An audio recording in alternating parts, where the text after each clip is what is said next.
नबी करीम फरमाने लगे जो हसद करता है ना उसकी नेकियां भी इसी तरह झड़ जाती है। बात कहने लगा हूं, इसे याद रखना। मेरे आला हज़रत रहमतुल्लाह अलैह फरमाया करते, हसद करने वाला बंदों पर एतराज नहीं करता, अल्लाह पर एतराज करता।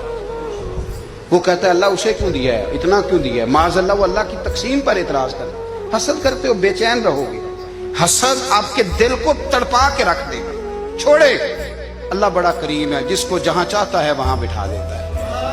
आप कतन इस बहस में ना पड़े कि अल्लाह ने किसको कितना दिया है, कब दिया है, क्यों दिया है, वो बड़ा बेनियाज है। हसद आपको तबाह करे। दुनिया में पहला गुनाह जो हुआ था वो इब्लीस ने हजरत आदम से हसद किया।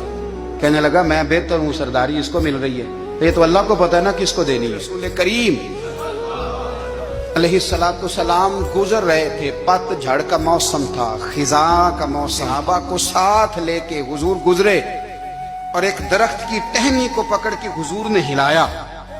सहाबा फरमाते हैं कि छम छम उसके पत्ते गिरे, जमीन पर ढेर लग गया।